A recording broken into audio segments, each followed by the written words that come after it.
What's up, painting friends? Welcome back to my channel. My name is Stoof.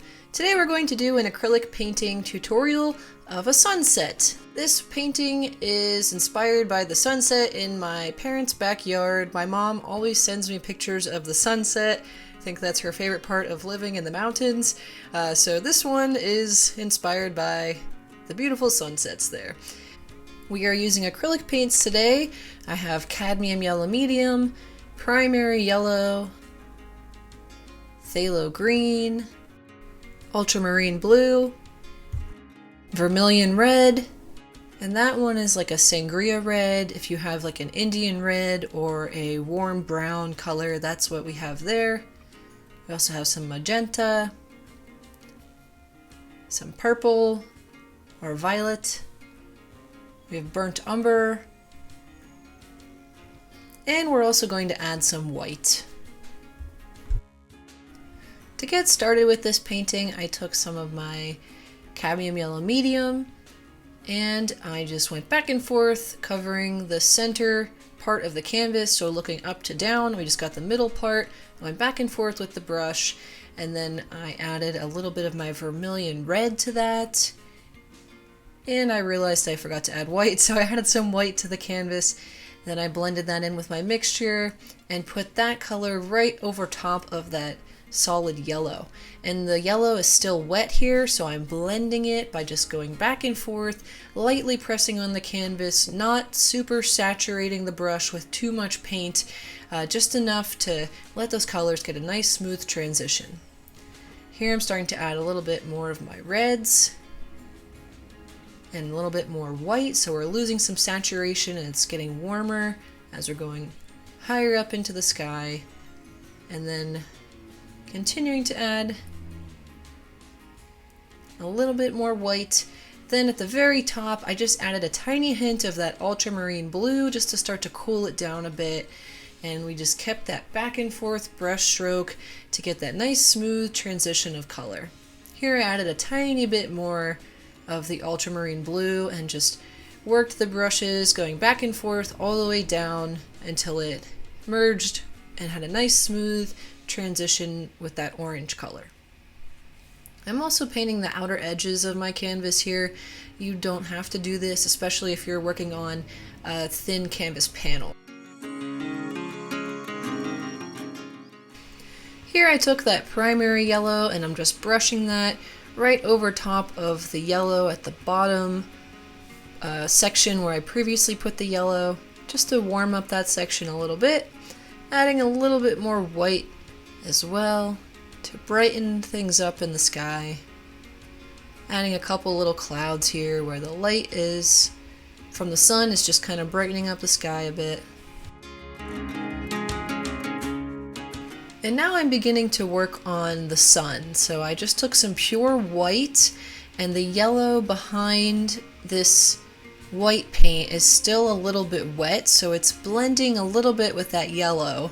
And that's to help me get a nice smooth transition from the glow of the sun to the yellow sky right behind it. I don't want to have like a super solid circle. I want it to have a little bit of a blur around the edges. So I've painted that white circle for the sun there, and I'm going to go back and add another layer of white over that later to brighten it up even more, but just to get that nice softer sun look, I painted it over that yellow paint while it was still a little bit wet.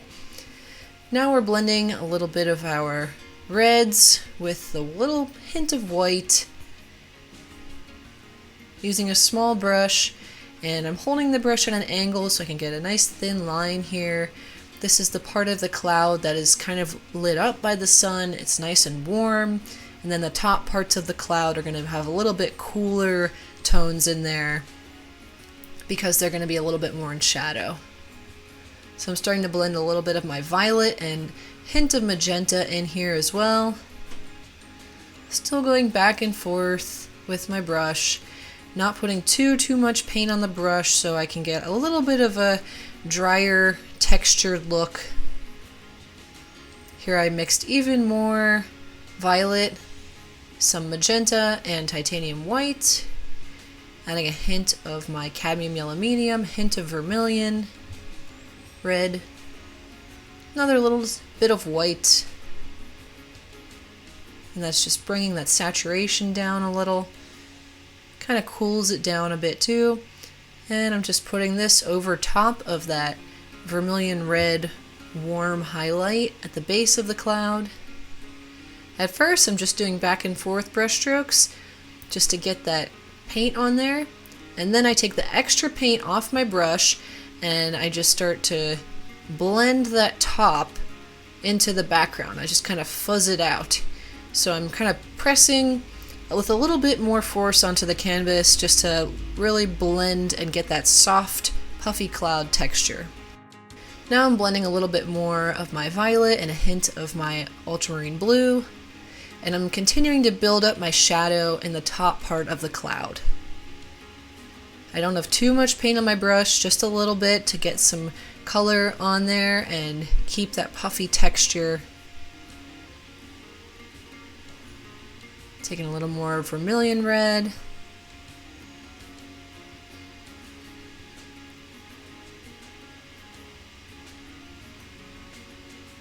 And I'm just building up that side of this cloud a bit.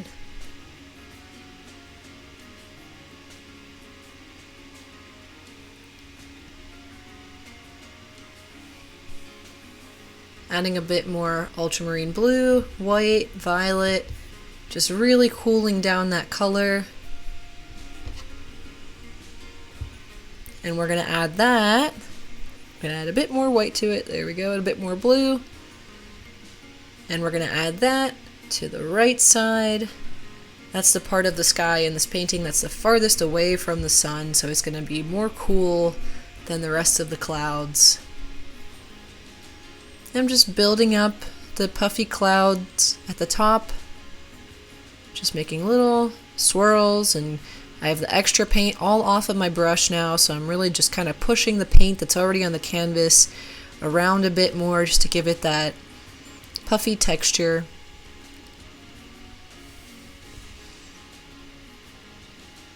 Clouds are all about building up, so it's nice to put a little base color down and then start to build up more highlights and shadows, build up your texture for the contact between the cloud and the sky around it.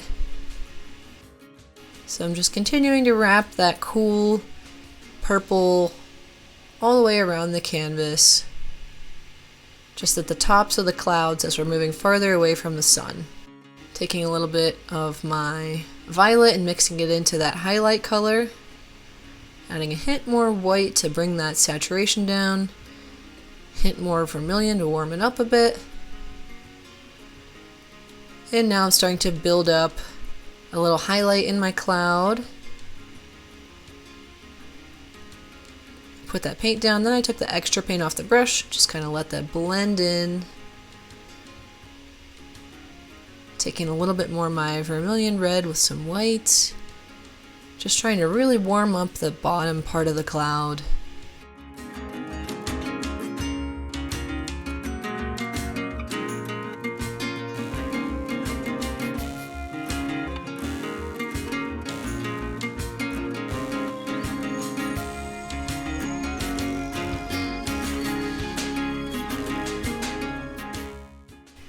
Here I'm building up a shadow.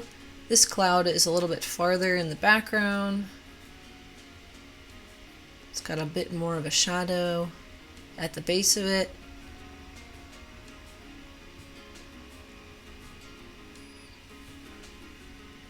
Just using more violet to create those shadows, adding a hint of white.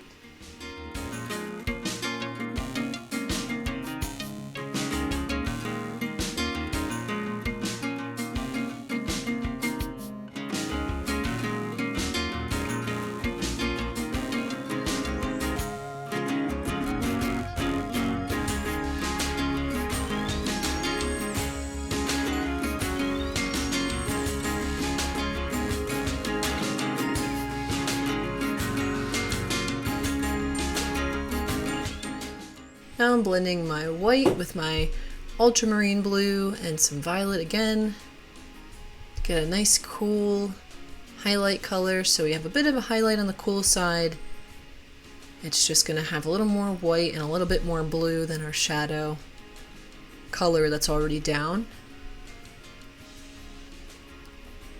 And when you put down your highlights, you don't want to completely cover up everything that was already on the canvas there. You want to just kind of leave little patches of your shadow underneath, so you have like a true highlight section and a true shadow section. It just gives your clouds a little bit of depth and it makes them look a little less flat. Adding a little bit more of my vermilion with my white here, just warming up a couple little highlights.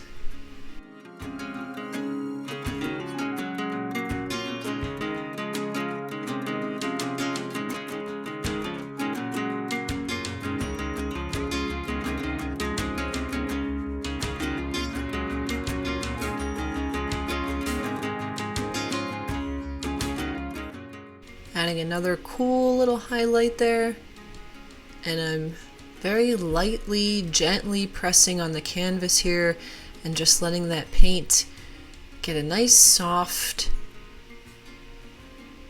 push, just to give like a little bit of pigment, put a little bit of pigment on there. Like, you don't want to really force it and you don't want to use too much paint or it's going to be tough to blend and it's going to draw your attention to that one section if you use too much paint. So I built up my highlights and I'm continuing to build up my shadows again. And I keep reworking my sky with the highlights and the shadows until I'm happy with the level of detail and the placement of each highlight and shadow. I don't want to feel like things are washed out from too much highlight, and I don't want to feel like the clouds are too dark from too much shadow. So it's just like it's finding a good balance, so you can keep reworking your clouds until you're happy with the way that they look. Going back to that vermilion with a little bit of cadmium yellow and some white. And now we've got another layer of clouds that I'm starting. Taking a little more yellow and white. Brushing the extra paint off onto my napkin. And then dry brushing that paint right onto the canvas just to get that little bit of pigment from the brush to the canvas. And I'm not pressing as much with as much force on the right side there. That gives it a little bit of a softer look. There's also a little bit less paint that was on the brush there too. That's also why it looks a little softer than the left side. So now I'm just blending more into that violet color I had. There's a little bit of white in there as well. And I'm starting to build up my layers on the cloud. Adding my shadows over top of that warm vermilion orange base for the cloud. And I'm just bringing that cloud basically up to the very top of the canvas.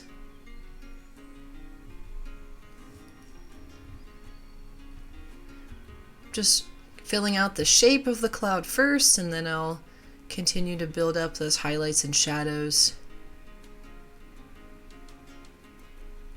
I'm lightly pressing on the outer edges of the cloud to give it that soft texture.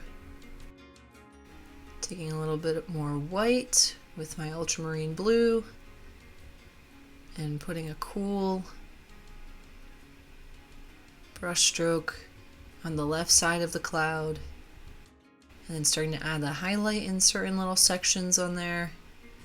Just letting the brush kind of move around freely, not trying to have too much control over where things go. Here I'm taking a hint more vermilion and white and mixing it in that spot on the palette that had some of my cooler colors. I mixed a bit of violet in there as well. And now I'm going back to some ultramarine, so I'm cooling it down even more. A little bit of burnt umber in there too. And I'm trying to darken it down by adding more blue and burnt umber. That's giving me a really deep shadow for that cloud at the top. Just starting kind of at the base between that warmer part of the cloud and just kind of loosely carrying the brush up at a diagonal. Now here I'm very lightly pressing and starting to build up a little bit more shadow on the cloud below the top cloud.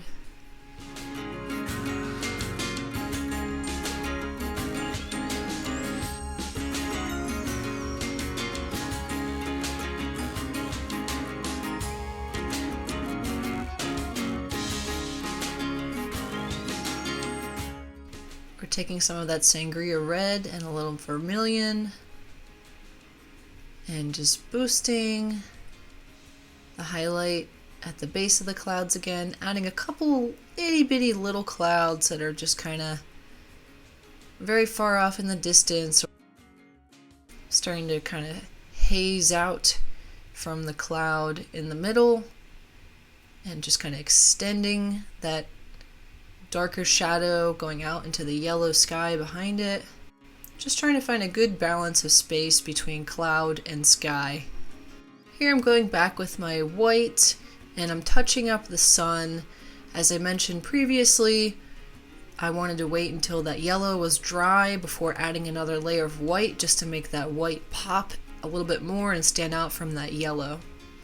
So now our top of the painting is done and we can start to work on the bottom half of the painting, which is the earth.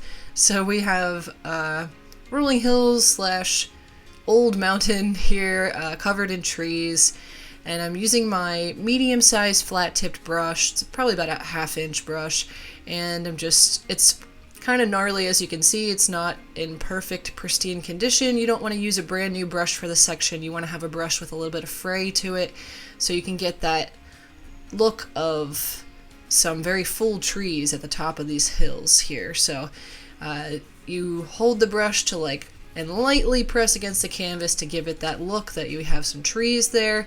And I just used a blend of my phthalo green and burnt umber and maybe a hint of ultramarine blue to get that base color for the trees here. And I'm just covering this whole bottom part of the canvas. So as the sun is setting behind trees, it illuminates the trees that you see right in front of the sun. They become bright red or bright orange.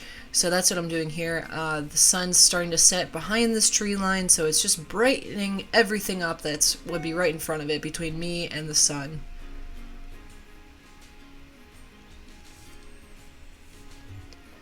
So I'm just adding those hints of that color. Even though my green is still wet, I'm very lightly putting that vermilion orange color there so that it's not blending too much with my green. If you want, it might be easier if you wait for your green to dry before you start to add those bright orange red highlights to the trees. And now I'm starting to work in some more lighter green highlight by adding some white and some of my yellows to that existing dark green color that was on my palette. And I'm just kind of letting the brush move around here, kind of making little upside down letter U shapes with the brush. That's like the brush stroke that I'm using, and it's just creating those little highlights at the top of each little tree. And I'm still using my larger flat tip brush here. You could use a smaller one. It's just going to take a little bit longer, but you will get more detailed little brush strokes. So your trees will look more detailed if you use a smaller brush. So it's starting to look like we have a nice glow from the light brightening up the forest, and then things are kind of fading out and getting cooler out towards the edges of the tree line there. Now I'm starting to build up my shadows, so I'm taking my ultramarine blue mixed with burnt umber, and I'm just building those shadows right up in between the highlights. Kind of want to have a shadow at the base of each highlight, and you want it to get darker and cooler at the bottom of the canvas because that part's farther away from the sun. And again, if everything is still like the colors are mushing together and you're not able to get a good difference in color like I am getting here, then you can wait for your layer to dry before adding your highlight or your shadow.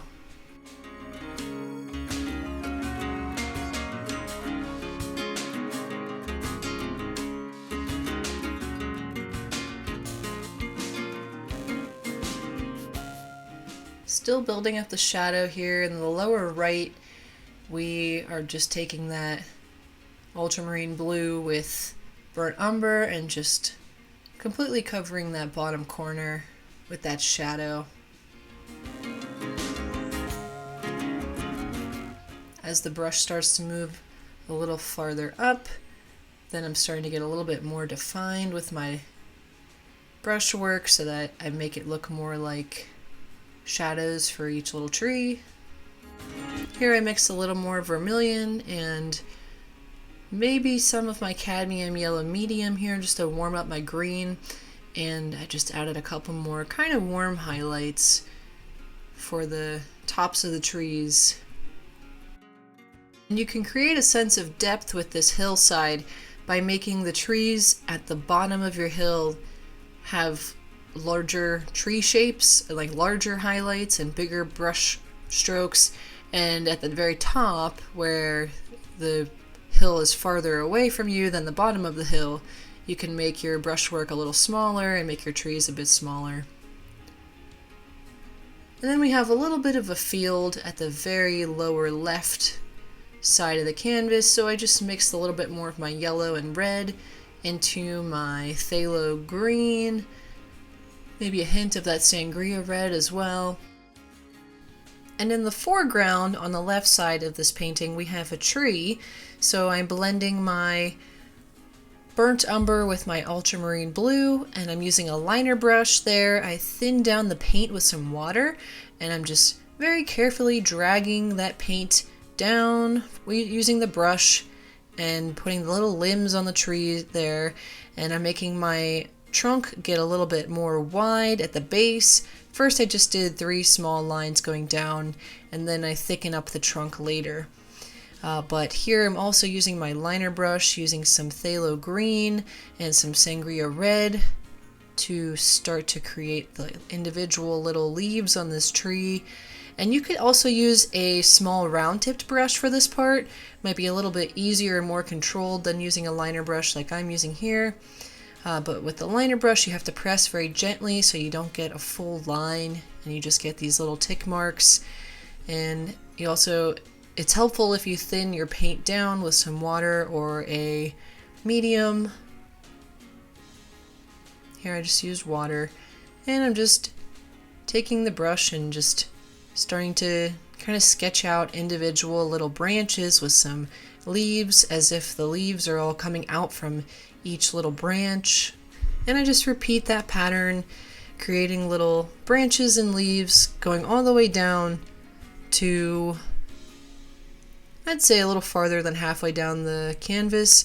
You're welcome to make this tree as large or as small as you'd like. If you want to move your sun over to the right a little bit more, that might give you a little better balance.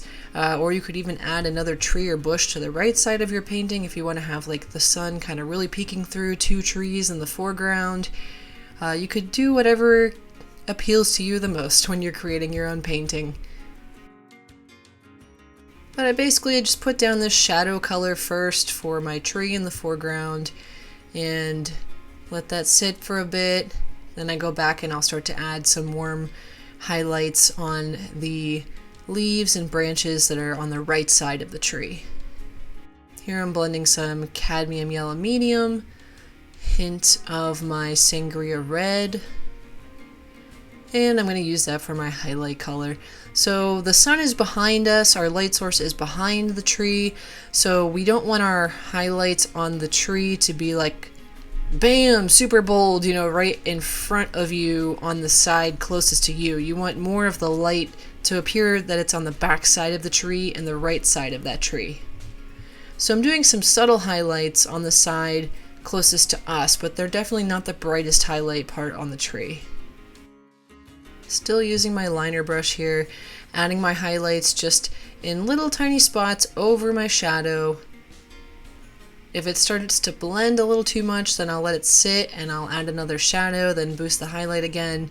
Again, this is one of those points where you could do your shadow layer, let that all dry, and then go back and do your highlights so that your colors don't blend. Now I'm using the liner brush to touch up some of my highlights in the forest.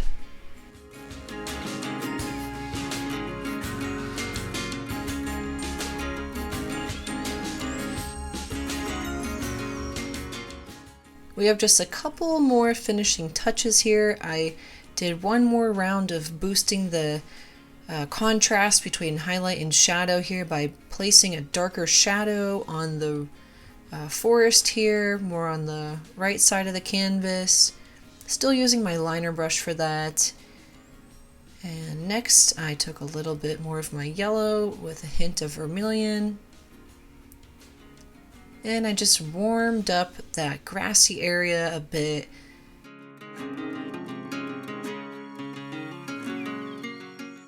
And finally, I decided to pull that tree even closer to the foreground by pulling the tree trunk all the way down to the bottom of the canvas, as if the bottom of the tree is out of our visibility. Hope you guys enjoyed this painting tutorial. Thanks for hanging around with me. If you recreate this painting and you want to post it on your Instagram, you can do that. Just tag me, the painting Stoof, so I can see it. I'm looking forward to seeing your work. Thanks for hanging out. Have a great day and happy painting. Bye bye.